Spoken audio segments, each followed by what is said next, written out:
अस्सलाम वालेकुम नाज़रीन इकराम, रोशनी लाइट चैनल के एक और नई वीडियो के साथ आप सबको मेरे चैनल पर खुशामदीद।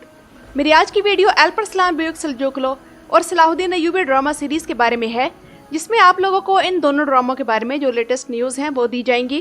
क्योंकि जैसे जैसे अगस्त के आखिरी दिन करीब आते जा रहे हैं, तो इसी लिहाज से सलाहुद्दीन अय्यूबी ड्रामा सीरीज़ के हवाले से तो खबरें मिलने में तेज़ी आ गई है, लेकिन असल एक्साइटमेंट तब शुरू होगी जब बाकायदा तौर पर इस ड्रामे में काम करने वाले अदाकारों के नामों का ऐलान अगस्त के आखिर में किया जाएगा, जो कि तुर्की से भी होंगे और पाकिस्तान से भी।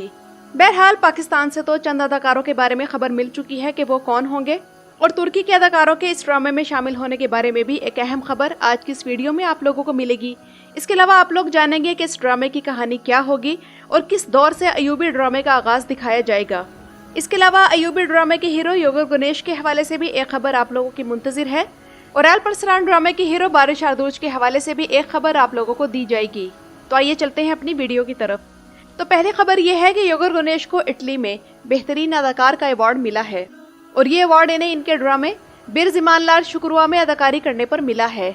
अब ये मालूम नहीं कि दूसरे ममालिक में ऐसे अवार्ड देते हुए वहाँ की टर्किश कम्युनिटी से वोटिंग करवाई जाती है या किस बुनियाद पर ये अवार्ड मिलते हैं, क्योंकि बुराक ओज़डविक भी कई फ्रेंच अवार्ड्स जीत चुके हैं।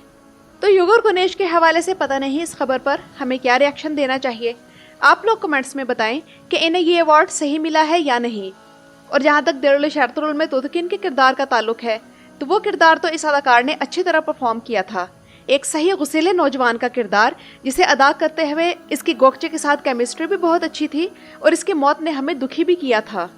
और नाज़रीन इकराम, जैसा कि हम लोग जानते हैं कि योगर गणेश सलाहुद्दीन अय्यूबी ड्रामे के हीरो सिलेक्ट किए जा चुके हैं, तो हमारी ख्वाहिश है कि जिस तरह महमद बोज़दैग ने योगर के अंदर से तुतकिन यानी तैमूर के किरदार को ढूंढ निकाला था, तो हो सकता है कि एमरे कोनक इनके अंदर से सलाहुद्दीन अय्यूबी का बेहतरीन किरदार निकालने में कामयाब हो जाएं, क्योंकि एमरे कोनक कास्टिंग के मामले में काफ़ी बासलाहियत हैं।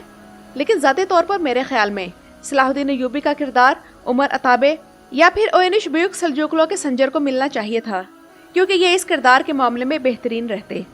एंगन अल्तान का कोई तारीखी ड्रामा करने का फिलहाल इरादा नहीं, इसलिए इनका नाम हम रहने ही देते हैं। लेकिन हो सकता है कि योगर गणेश को अल्लाह ताला ने सलाहुद्दीन अय्यूबी का किरदार देकर वो एजाज़ देने का फैसला कर लिया है, जो एंगन अल्तान और बुराक ओज़डविक के हिस्से में आया। लेकिन बड़े अफसोस के साथ ये बात कहना चाहूँगी कि इन अदाकारों की ज़ाती ज़िंदगियाँ जो हम सोशल मीडिया पर देखते हैं, वो इन किरदारों से मीलों दूर है। दुख होता है जब इनके किरदारों और ज़ाती ज़िंदगी में इतना फ़र्क देखते हैं। बहरहाल अल्लाह ताला हम सबको हिदायत दे। और एंगन अल्तान के हवाले से सलाहुद्दीन अय्यूबी के किरदार के मामले में हाइप काफ़ी ज़्यादा थी, और यूट्यूबर्स ने तो एंगन अल्तान को सलाहुद्दीन अय्यूबी बनाने में कोई कसर नहीं छोड़ी। बस यही छोटी छोटी मद्दाहों की ख्वाहिशात ही हैं जिन्हें इकट्ठा करके एक थंबनेल बना दी जाती है। मिसाल के तौर पर इस तस्वीर में मद्दाहों की पसंद के सारे ही अदाकार डाल दिए गए हैं, सिर्फ एक सादुद्दीन कोपैक की कमी है। उधर अल्परसलान के हीरो बारिश आरदूज के फैंस के लिए एक खबर ये है कि वो अब जिस ड्रामे में काम करने लगे हैं, इसका नाम सप्लांटी है, जिसका मतलब इंग्लिश में ऑब्सेशन है और उर्दू में जुनून। और ये ड्रामा स्टार टीवी पर रिलीज होगा। मुझे यकीन नहीं आ रहा कि इन्होंने ऑब्सेशन नाम के एक ड्रामे में काम करने की वजह से अल्परसलान जैसा अजीम किरदार छोड़ दिया। यानी कि थक गया हूँ, अपनी फैमिली को टाइम देना है वाली बातें सब गलत थी। वैसे अल्परसलान का किरदार अब तक 4 अदाकार अदा कर चुके हैं। पहले चंगेज़ जोशकुन, फिर ओयनिश बुयुक सेल्जुकलू में सरदार किलिच, तीसरे नंबर पर आलियार बे और चौथे नंबर पर बारिश आरदूज। आपको इनमें से किसकी अदाकारी ज़्यादा पसंद आई है और कौन बेहतरीन अल्परसलान लगा है, मुझे कमेंट्स में ज़रूर बताइएगा।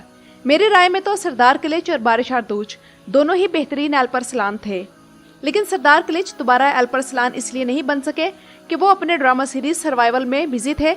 हालांकि हमारी बड़ी ख्वाहिश थी कि वो तीसरे सीजन में अल्परसलान बन जाएं, लेकिन इन्होंने इनकार कर दिया। इनकी एक्टिंग स्किल्स अच्छी हैं, लेकिन ओवरऑल मेरे ख्याल में बारिश आरदूज बेहतरीन है।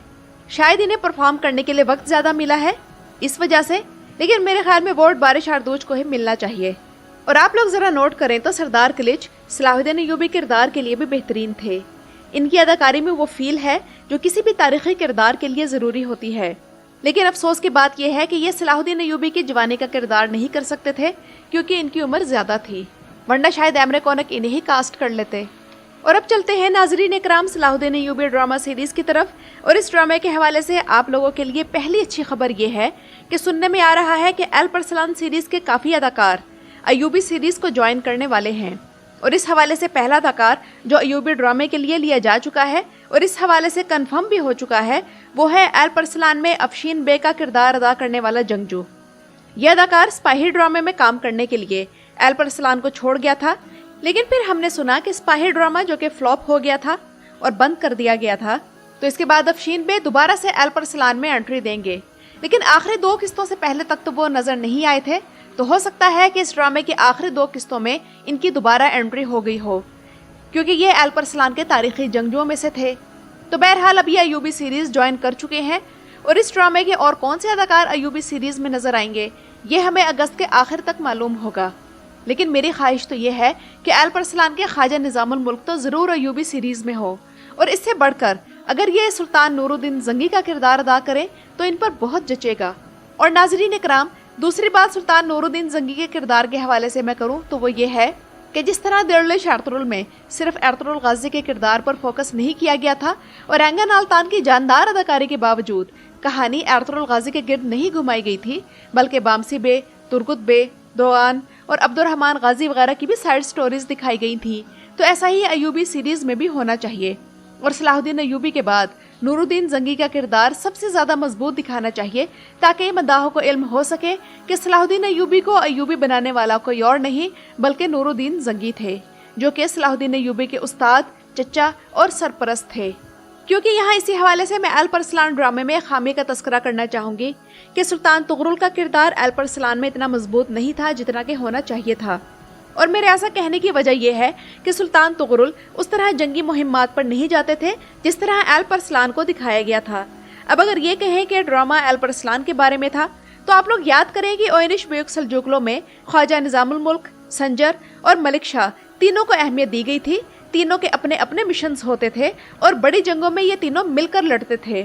اسی طرح قرولش عثمان کے سیزن 2 کو مداح اسی لیے یاد کرتے ہیں کہ اس سیزن میں تمام اداکاروں کو اچھا سکرین ٹائم ملا تھا، جبکہ سیزن 3 میں ترگت بے کی انٹری ہوئی اور عثمان بے کے بعد ترگت سیکنڈ ہیرو تھے، لیکن جیسے ہی سیزن 4 میں ترگت کو کم کر کے بالا خاتون کو زیادہ سکرین ٹائم دیا گیا تو ریٹنگ پر اثر پڑا۔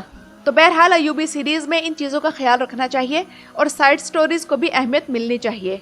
اب ہم صلاح الدین ایوبی ڈرامے کی کہانی کی بات کریں تو اس ڈرامے کی کہانی کا آغاز 1169 سے ہوگا، اور یہ وہی وقت ہے جب صلاح الدین ایوبی سلطان نور الدین زنگی کی فوج میں ایک جنگی کمانڈر کا عہدہ رکھتے تھے، اور 1174 تک وہ اس عہدے پر فائز رہے۔ اسی دوران مصر میں صلاح الدین ایوبی کا نام اور ان کے کارنامے مشہور ہونا شروع ہو گئے تھے، اور انہوں نے کامیابی کے ساتھ اندرونی اور بیرونی دشمنوں کے خلاف اپنی ریاست کا دفاع کیا، جس کے بعد وہ صلیبیوں کی طرف متوجہ ہوئے اور ان کے خلاف جہاد کا آغاز کیا۔ تو ناظرین اکرام، یہ تو تھی اب تک کی اپڈیٹس۔ آپ لوگوں کو میری آج کی ویڈیو کیسی لگی مجھے کمنٹس میں ضرور بتائیے گا۔ میرے چینل پر آنے کا شکریہ۔